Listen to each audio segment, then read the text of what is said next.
This is a film about neighbors who'd lived alongside each other for generations. It's an investigation into why they started killing each other in the name of religion.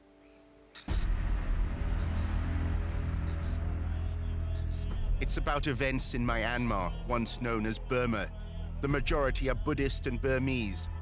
But Myanmar is a union of more than 100 ethnic peoples and has a large Muslim minority. The military ruled for more than half a century. Myanmar was cut off from the outside world. The generals then announced a plan to release political prisoners and call elections. My name is Phil Rees. In this film, we discover how former military leaders who claim to be ushering in democracy are in fact preserving their grip on power by triggering violence between Buddhists and Muslims.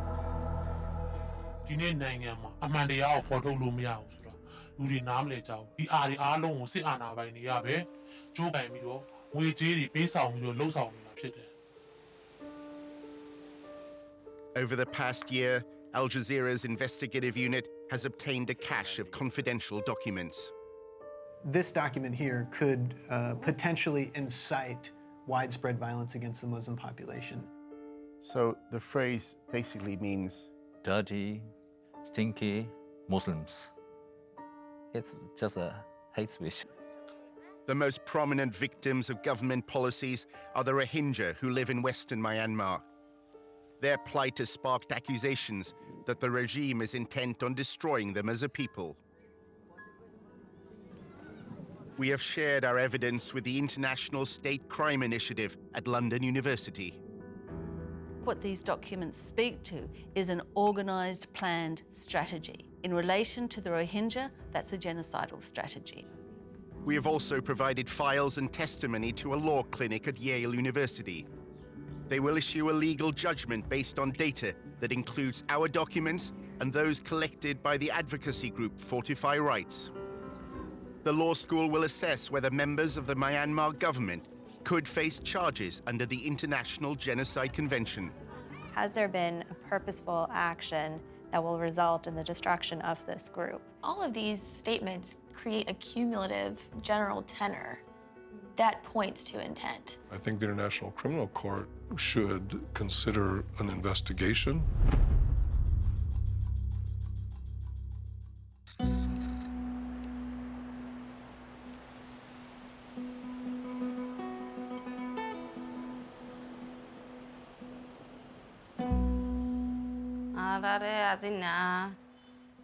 So have to bajar matai. Tomorrow na sakari mo maje tomorrow matar. Geti kemote ekam in the land la mata shotor wor manu dola guji. Duruga ngoi mi do miro go bomal miro di makala di kan pi mamanina miro go bingma boma tong bi me miro to di ni ma miro di kan pi ma miro ni ne. As well as the border security force, police and Myanmar military officers were present. Duru tabwe bare na pwe shi de duru ma tagwe shi de no bi do taya shi de tung ya shi de duru alu bare alu ngwan wi do jano ako ji tayaw shi de jano ako ji ga jano malai bu si ni tu ne de ma saga apne ali ma tu raganta de tu ko da ne khole khobi do takha de ati si ware takha de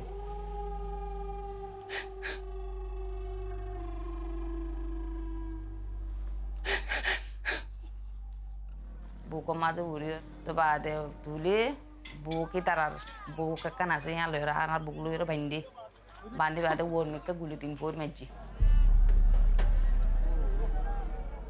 General Bonnet Tribido Sande. Shambido Takade, General Mombido, Mombido Takade, the Yin Lung General Mombido, Pongli the Mudra go talk at Takade. It is talk at your more long Shiny Quayashima, General go Babule, Miro, Dilosi Toby, Miro, Dilu Miro Thachini Auto, Miro Pianai, by me.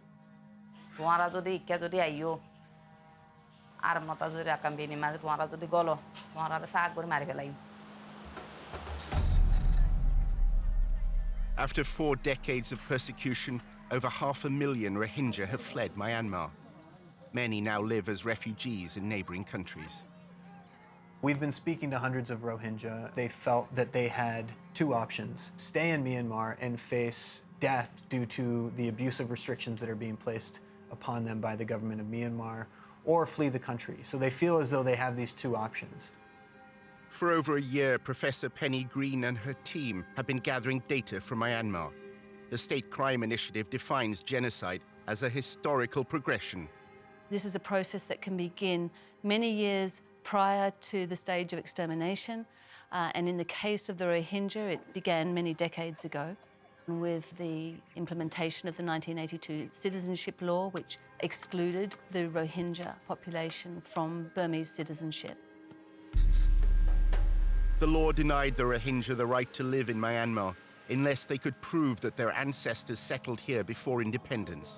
It's often an impossible task, even for those with documents. Kin Kin Lwin tried to run for office, but she failed to persuade officials that her parents were citizens.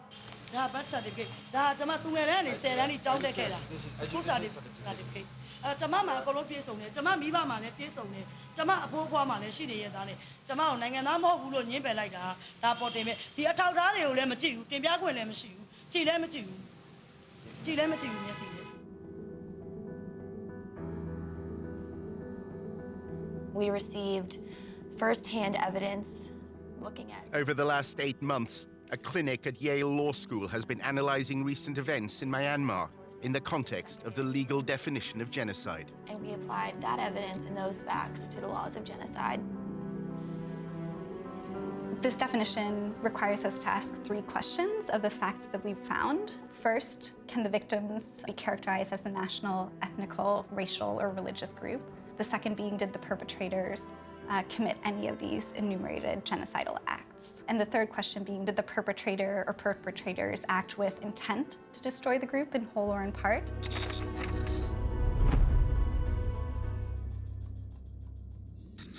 Rakhine State lies on Myanmar's western coast and its northern tip borders Bangladesh. Around 1 million Muslims who identify as Rohingya live here. For more than a century, Burma was governed as a province of British India. Hundreds of thousands of South Asians were brought to the country by the colonial authorities. Britain encouraged labour migration into Rakhine in order to develop its rich agriculture. Around 2 million Buddhist Rakhine also live in the state. They trace their roots to a temple complex at Ro'u. The Rakhine consider themselves a distinct ethnic group, separate from the Burmese.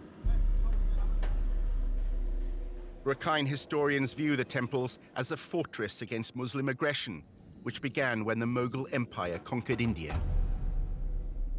အဲ့ဒီမှာ Muslim Empire အကြီးဆုံးအချိန်မှာကျွန်တော်တို့ဒေသကိုသူကကျူးကျော်ဖို့ကြိုးစားတာကျူးကျော်ဖို့ကြိုးစားတာသူတို့အန်ဒရီကိုကျွန်တော်ကကြိုမြင်ပြီးတော့သူတို့နဲ့တိုက်ကြတာပေါ့လေတိုက်ကြတဲ့အချိန်မှာကျွန်တော်တို့ရဲ့စိတ်သက်ကိုနှက်ကသူတို့အဲ့မှာဘာသာတရားကိုကျွန်တော်တို့ကလက်မခံတယ်ကျွန်တော်တို့ရဲ့ဒီရခိုင်တဲ့စိတ်သက်ပေါ့ဒီနေ့ထိပေါ့ကျွန်တော်နားနေတာပေါ့လေအဲ့ Muslim ဘာတွေဘာသာတရား Muslim တွေရဲ့အပြုအမူစိတ်သက်တွေကိုကျွန်တော်ကလုံးဝလက်မခံဘူး There is a common perception that the Rohingya represent a new Islamic invasion.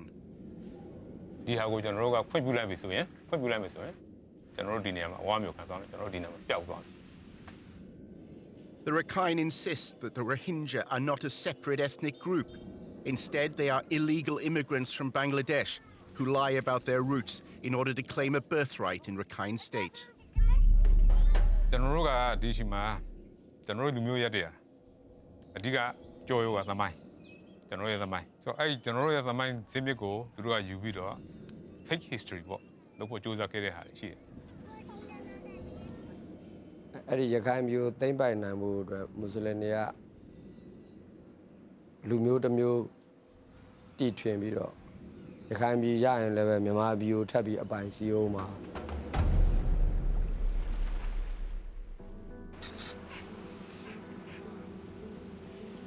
In terms of the the group element, I think that's a place the facts easily match up with the definition. Is that fair to say? Even when the politicians and the people of Myanmar are referring to them as not a group, they're in effect referring to them as a group. They're identifying them as a specific group of people that, at least according to them, don't belong. And self-identification can be sufficient to establish the group element. So if the Rohingya are identifying as a common group and a common culture, common language, common identity, that is enough to satisfy this element.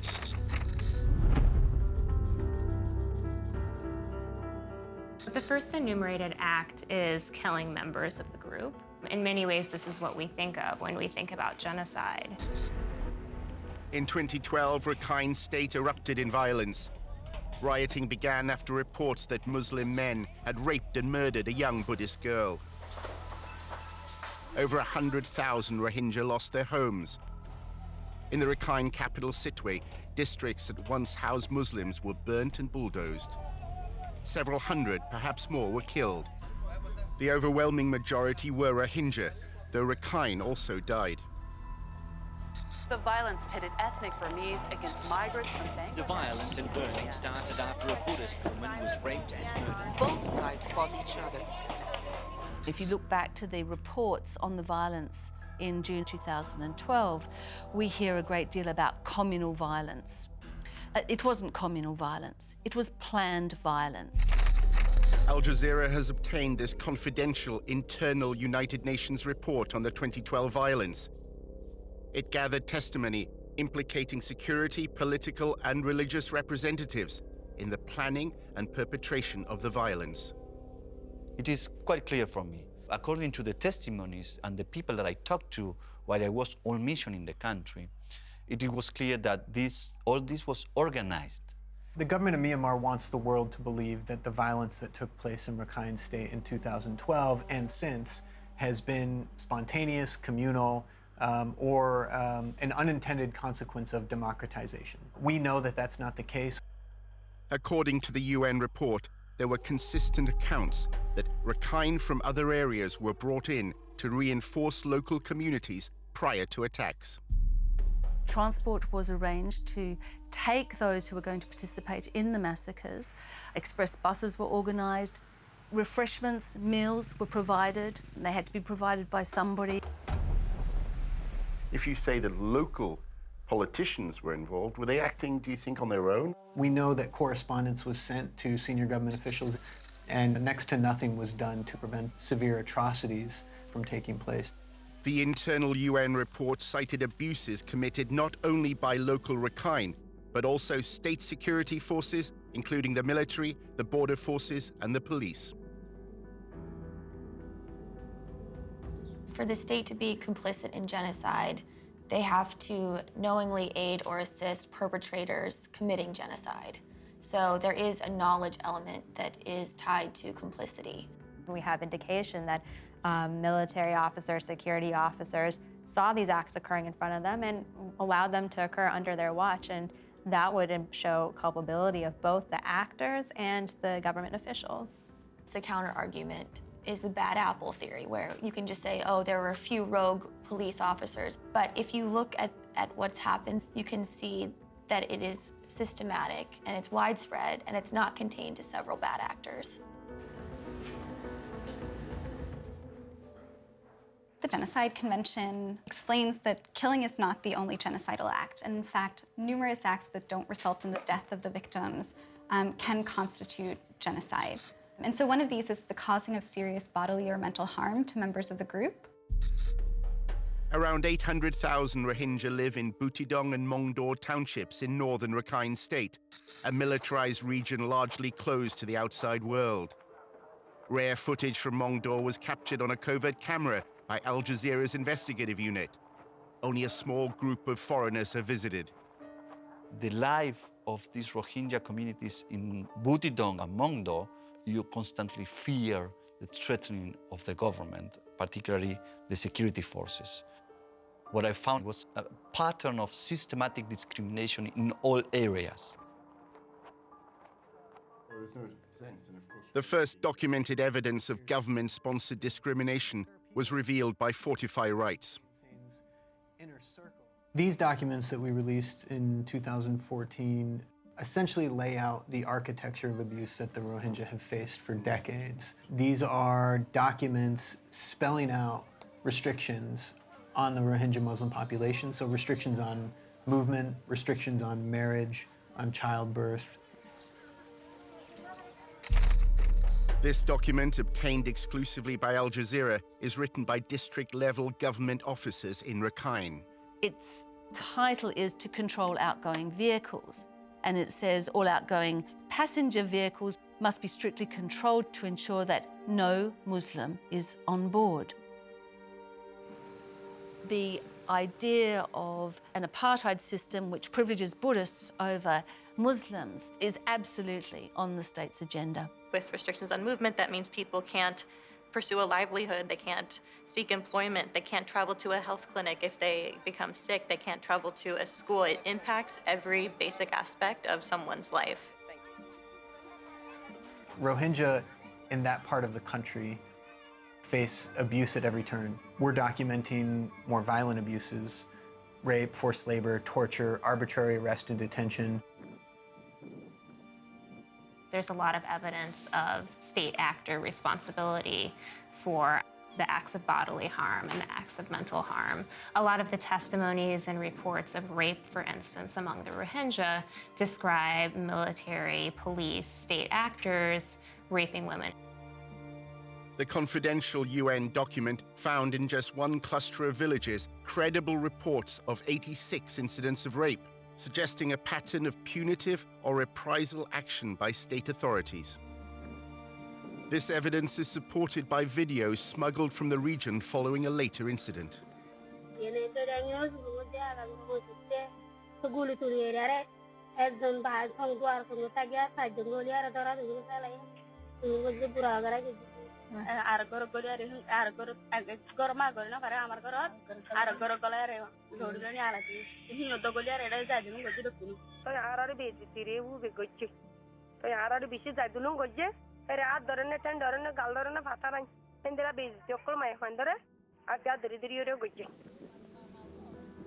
It's targeted against the Rohingya in a very clear fashion. It's not that anyone in the Rakhine state is being raped, it's that Rohingya women are being targeted.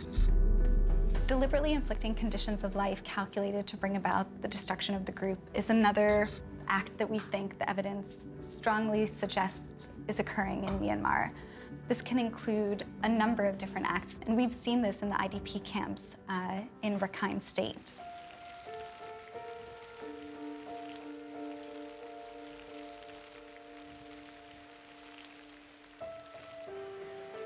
In this area over here, there were a number of bodies dumped by government trucks, dead Rohingya bodies buried in a mass grave. Matthew Smith has documented human rights violations in Myanmar for over a decade. Many of the Rohingya in this camp once lived and worked in the nearby town of Sitwe, until their homes were burnt in 2012. This isn't a typical situation of an internally displaced person camp.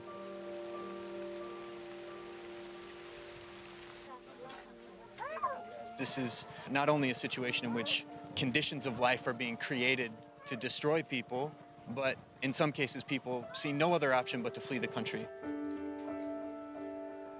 In the Darbain camp, many of the internally displaced persons do not receive food rations because they remain unregistered, and no one wants to register them. Asura kanna timber les di ara les tuli job dena mani tora sikra guri ara sara reka no dimbo tora reka na pabi no ara sira guri belai. They've formally submitted correspondence to state-level officials here, and they've been rejected every single time. So this is a community that's been going without rations since they were burned out of their village in 2012. The food is available, but they're not being given it deliberately. Right.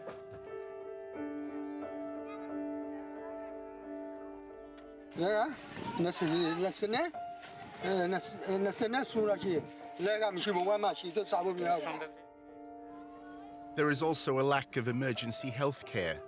There are no doctors in the camp. Mohammed trained only as a pharmacist.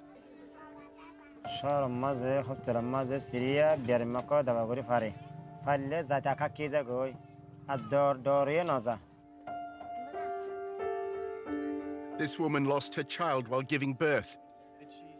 She went to the hospital but was sent back to the camp.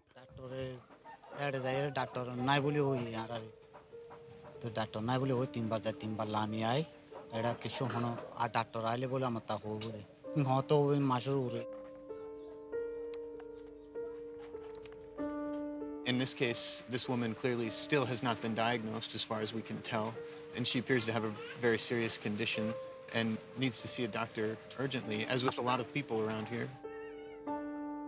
It is deliberate. It is avoidable. This situation doesn't have to be this way.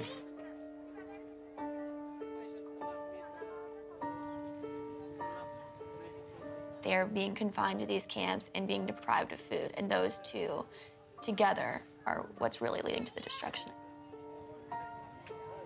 And deprivation of healthcare is something, again, that comes up in the daily reports from NGOs on conditions in the IDP camps. Even if these conditions have not yet led to the mass death of Rohingya members, they may still meet the requirement of this element. The Rakhine and Burmese have a very different view of conditions in the camps. Bengali ဒုက္ခသည်စခန်းမှာပိုးရှန်နေလို့ဈေးဆိုင်ဖွင့်ထားတာပြောမှဆိုရင်shopping mall လို့အဆောက်အုံကြီးတွေစောက်ပေးမယ်ဆိုရင်တော့မှသူတို့တွေအယောင်းဝယ်လုပ်လို့ရနေပြီပေါ့နော် The fourth act that we analyzed that counts as an act of genocide is imposing measures intended to prevent births within a group. People have also talked about this act as biological genocide. And we see this directed in two ways against the Rohingya. One is prohibition on marriages and extreme restrictions around marriages of Rohingya.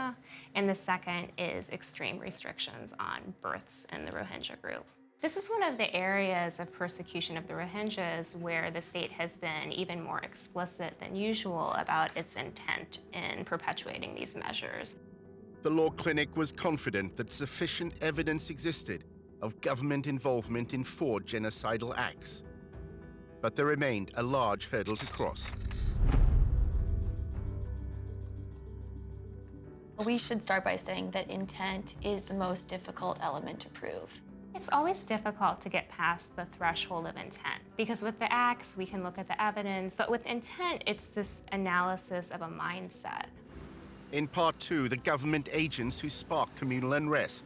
Is this evidence of a mindset?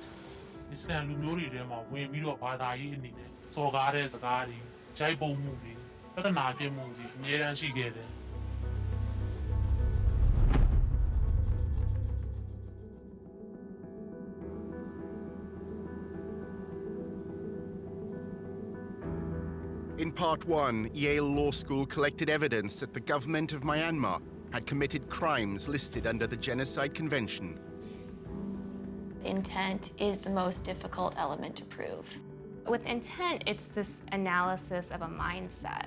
Now we investigate whether government actions can establish an intent to destroy the Rohingya as a group. Over the past year, I've gathered interviews and confidential documents that indicate the government is deliberately inciting unrest between Buddhists and Muslims. It's a policy of divide and rule. It feeds into a pattern of conduct that may point to intent. It's a world of dirty tricks and deception. A former officer in the country's military intelligence service witnessed the use of agents provocateurs.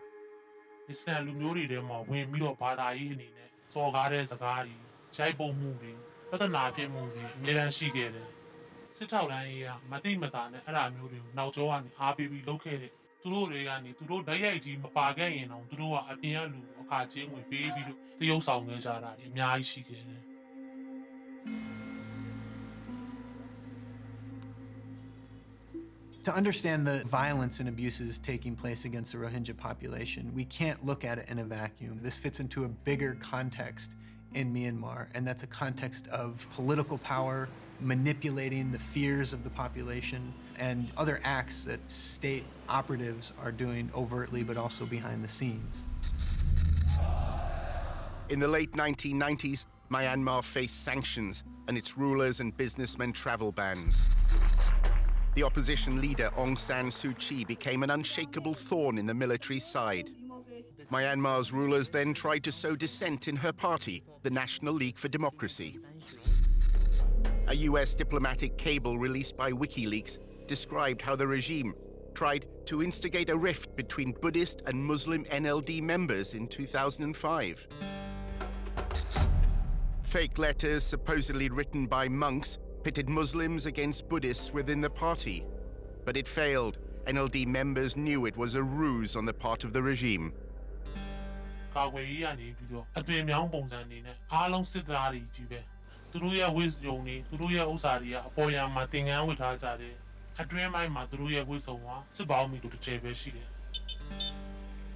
They are very good propagandists. Spreading rumor and sabotaging is their missions. They make the people worry, spread the fear, the hatred, and create conflicts.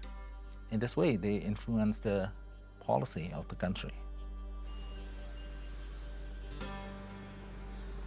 ဒီဗမာပြည်တပိုင်းကိုပြန်ကြည့်ရင်ဒီလိုကိစ္စတွေ communal violence လူမျိုးရေးအဓိကရုဏ်းတွေကိုစစ်အစိုးရဆက်ဆက် military junta ဆက်ဆက်ကသူတို့နိုင်ငံရေးအကြက်တဲစီးပွားရေးအကြက်တဲတွေ့တဲ့အခါမှာအသုံးချရရှိတယ် In 2013, anti-Muslim violence spread from Rakhine State to cities in central Myanmar.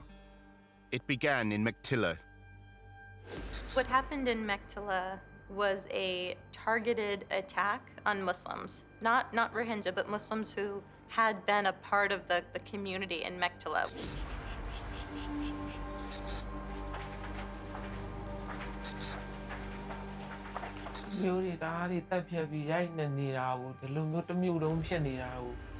This woman was hiding with her family. A mob was outside.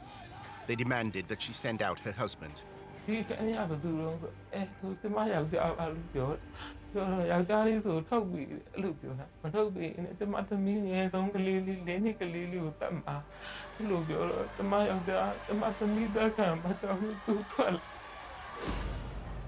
The mob was waiting.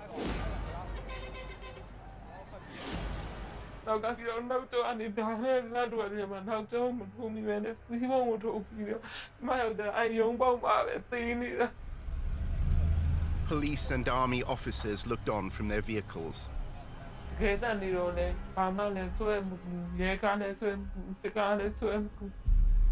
Perhaps the strangest and the most revolting part of this massacre was that it was filmed.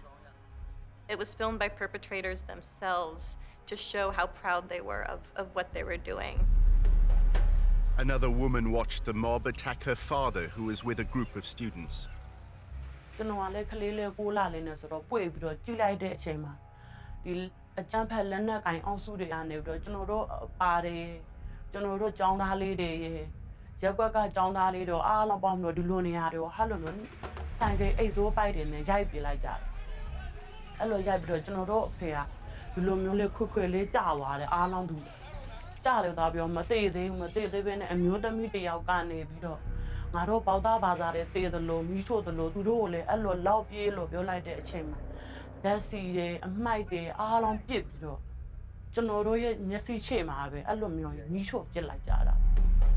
You can see police there, present at the scene where people are being killed. And they're armed as police and they're not doing anything. And you see people watching and sometimes cheering when people are being killed. It is so eerie and so revolting that there was so little response to protect people. Around 50 died, one Buddhist monk, the rest almost all Muslim. Similar events were to unfold in other cities after the arrival of a mob. the survivors said that they weren't even sure who they were, all of them, but that a lot of them had identical weapons, which is very odd. It seems like if a mob were to spontaneously come together, it wouldn't have happened like that. The UN Special Rapporteur spoke to members of one mob who'd been briefly detained. It was clear for me, according to those testimonies, that it was organized. These were people out of the town. They were brought to the area, and suddenly they were asked to start this kind of violence. Well, who asked them? Well, it was impossible. They wouldn't say at all.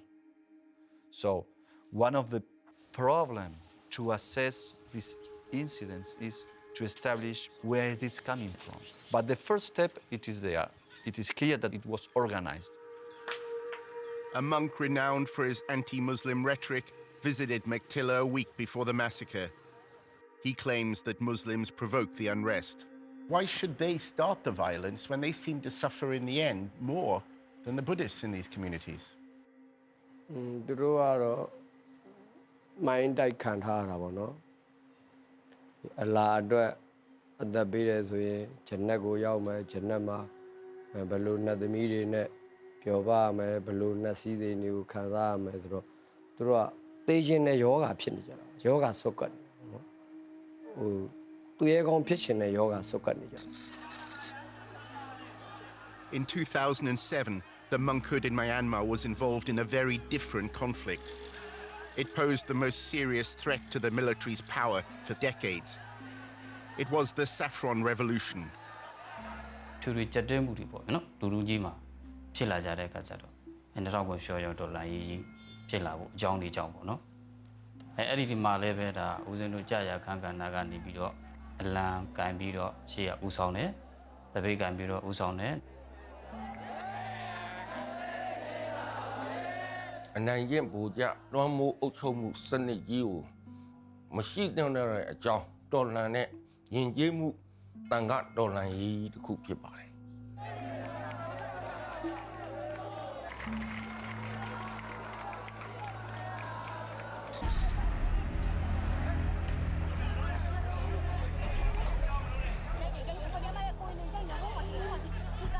ဒီဝါရောင်တော့လည်းလမ်းမပေါ်မှာပဲထူထောင်ရိုက်နှက်ပြီးကားပေါ်ကိုဒီတိုင်းပဲဟိုခွေးသေးကောင်တွေပြစ်တင်တယ်လို့တင်ပြီးတော့ဒါထောင်ထဲကိုအပြည့်သိပ်ထည့်ပြလိုက်တာပါ A year after crushing the rebellion, the generals announced a plan for greater political freedom and elections. They crafted a new constitution. It reserved a quarter of the seats in the state parliament for the military.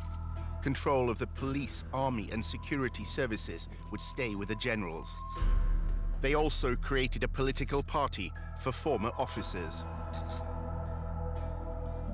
With Myanmar opening to the outside world, the military also needed new ways to manage opposition from the monkhood. တန်ခါကဗမာပြည်မှာ9သိန်းကျော်ရှိစစ်တပ်ကစစ်သားအင်အား4သိန်းခွဲကျော်ပဲရှိသူတို့အရေးအတွက်နဲ့ပါဝါချင်းလူထုကိုရအောင်ဖမ်းဆုပ်ပြီးတော့ဆွဲဆောင်နိုင်တဲ့ပါဝါကလည်းဘာသာရေးကောင်းဆောင်တန်ခါတွေမှာရှိအဲ့တော့တန်ခါညီညွတ်ရင်သူတို့စစ်တပ်မခံနိုင်ဘူး As part of the transition to democracy, the regime released thousands of political prisoners, including monks that led the Saffron Revolution. Some fear speaking openly. ထောင်ထဲကထွက်လာတဲ့အခါမှာဒီဗိုလ်ချုပ်မြတ်ဆွေတို့ဗာဒီဝင်းတို့နဲ့တွေ့လို့ဒီလွှတ်တော်ထဲမှာတွေ့ဖို့တယ် Generals Mint Sway and La Tay Win retired from the military and are now part of the inner circle of President Thein Sen's ruling party.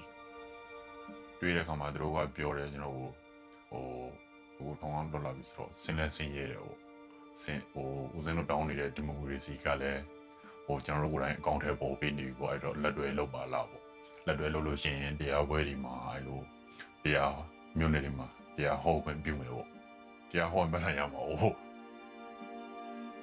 Another former prisoner was Ashin Wiratu.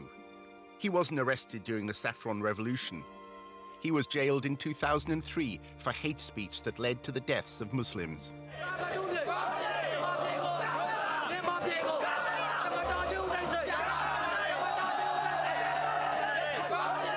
After Wiratu and his supporters backed government policies towards the Rohingya, he gathered wealth and influence.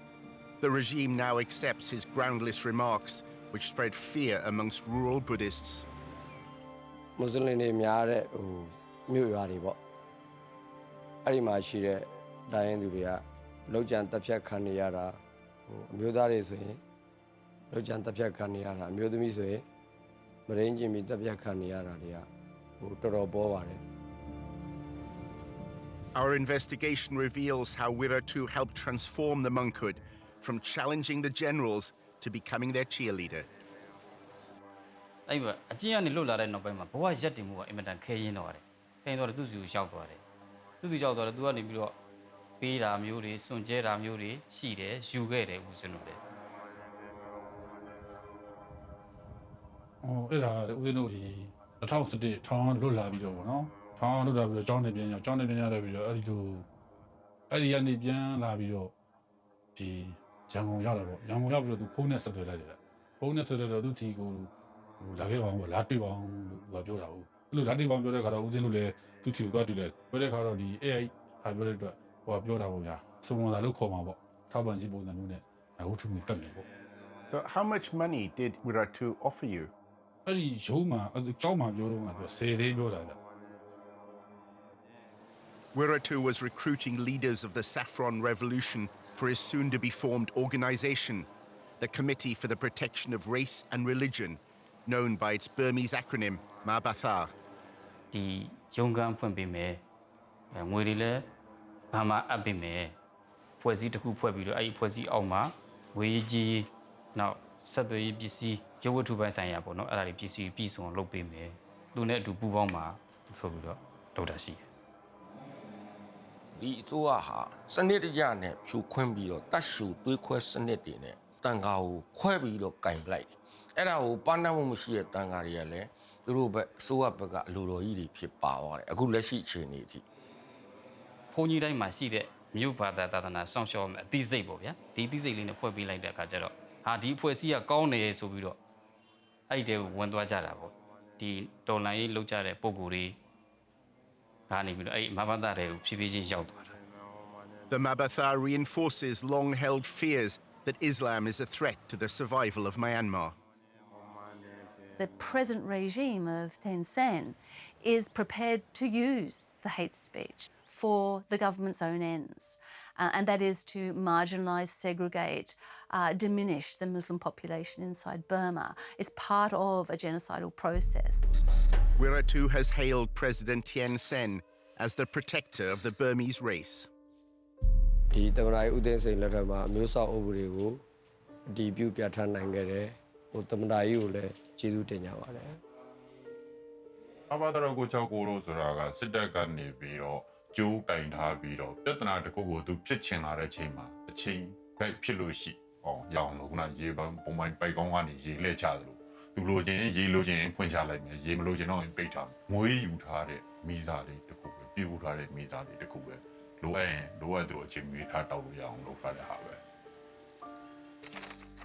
Al Jazeera has obtained confidential government files which provide a glimpse into the inner workings of the regime. This document was sent to local government officers. It shows how the regime contrives to stir up communal tensions. It issued a warning that worshippers at a Yangon mosque planned countrywide communal violence between Muslims and Burmans. We have here a statement that in order for the creation of the violence, activists will be chosen from the students of Arabic orphanage schools and asked to carry out activities unacceptable to Buddhists. It is fomenting a sense that Muslims are your biggest concern. You should be frightened. Muslims would torch either their own houses or the houses of other Muslims and take photographs and video records for immediate worldwide circulation. This is absolutely propaganda issued by the state. What these documents speak to is an organised, planned strategy. When I look at that document, what I see is government officials essentially trying to create a threat where a threat doesn't actually exist. When we see a document like that, we get very concerned that various authorities are working to incite violence against the Muslim population. I took the document to the mosque in Yangon that was accused of plotting the violence. It's run by the Tablighi Jamaat, a movement that follows a strict interpretation of the faith but avoids involvement in politics. No rioting occurred during the months mentioned in the government document. ကျွန်တော်တို့ကတော့အမှန်တမ်းပြောအများနဲ့ကြုံတွေ့နေဒါပေမဲ့ကိုကလက်ရှိကကိုဘက်ကကိုအမှန်ကန်ကန်နေနေတဲ့ပုံမှာဒီလိုမျိုးဟာတွေကိုကျွန်တော်တို့တိတ်ပြီးတော့မတုံ့လောက်တော့ဘူး Mosque leaders say they told the security services about the exact event, which the document claimed was plotting nationwide violence.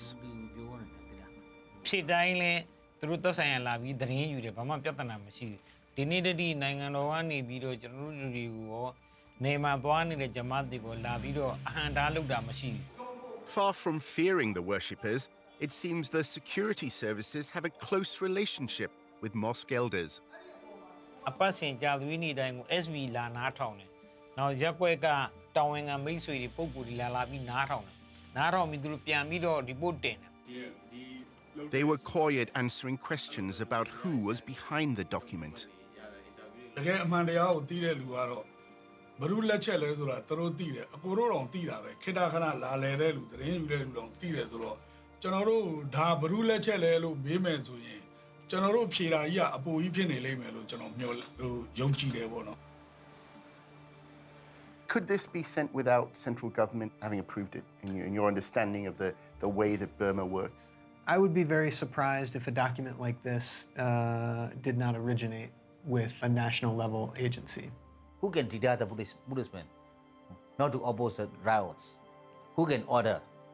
Who could do this? Who have power? Who have mandate? Who can give order? Who could? Well, I mean, who knows? But given the power of the military, the police here, it's not just wayward individuals who would have organized. It's not individuals. Some important group is organizing this. In general, a pattern in all these incidents. The pattern is that the police stood by. They were not protecting the people, which is their responsibility according to the rule of law. And this is a pattern. So here we might have an answer. So the police are responsible, the Home Minister? Exactly. Who give orders to the police not to intervene and protect the people?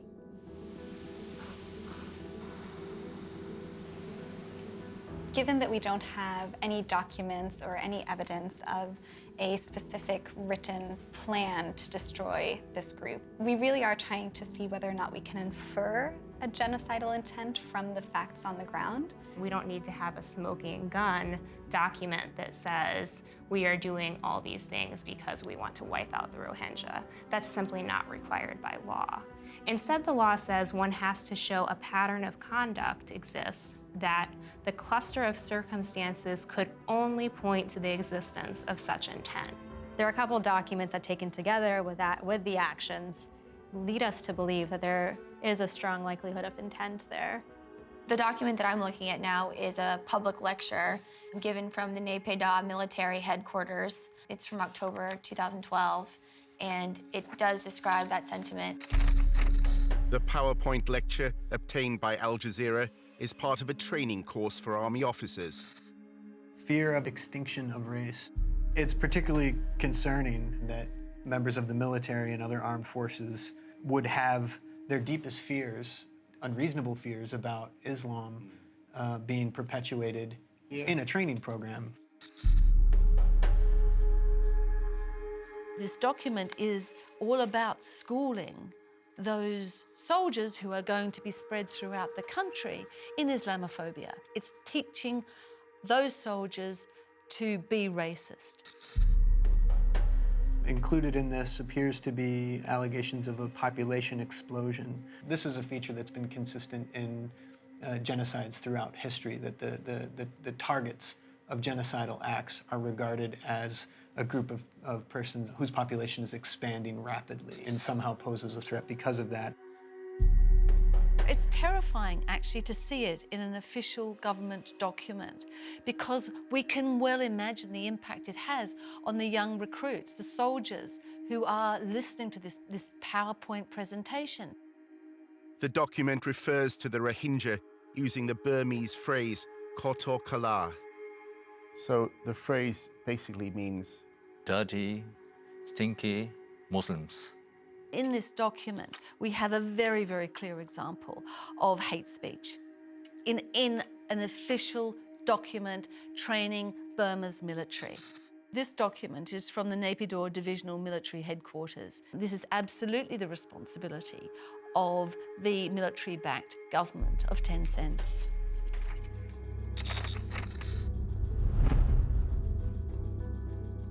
Now we're at a point where we can take the evidence that we've been given and draw legal conclusions from those facts. Assuming that that evidence is credible, that it's comprehensive, that it accurately reflects what's going on the ground, we think we have strong evidence to believe that genocide is occurring. Given the scale of atrocities being committed and the way that people and politicians talk about Rohingya, we think it's hard to avoid a conclusion that intent is present. There is a strong case to be made that there are political forces at play, state forces at play, fomenting anti-Muslim sentiment, fomenting violence, and in the case of Rohingya, fomenting violence that could amount to the crime of genocide. Several of the most powerful people in the country should reasonably be the subject of an international investigation into the situation in Rakhine State. You have the Minister of Home Affairs, you have the Minister of Immigration, planning policies that are impacting on the life of the Rohingyas. And of course, you also have the President of the Myanmar, because overall, it is the President who appoints the ministers. While meaningful power in Myanmar remains in the same hands, the lives of many Burmese are improving. They are enjoying greater freedom. The country is no longer a dictatorship in the traditional sense.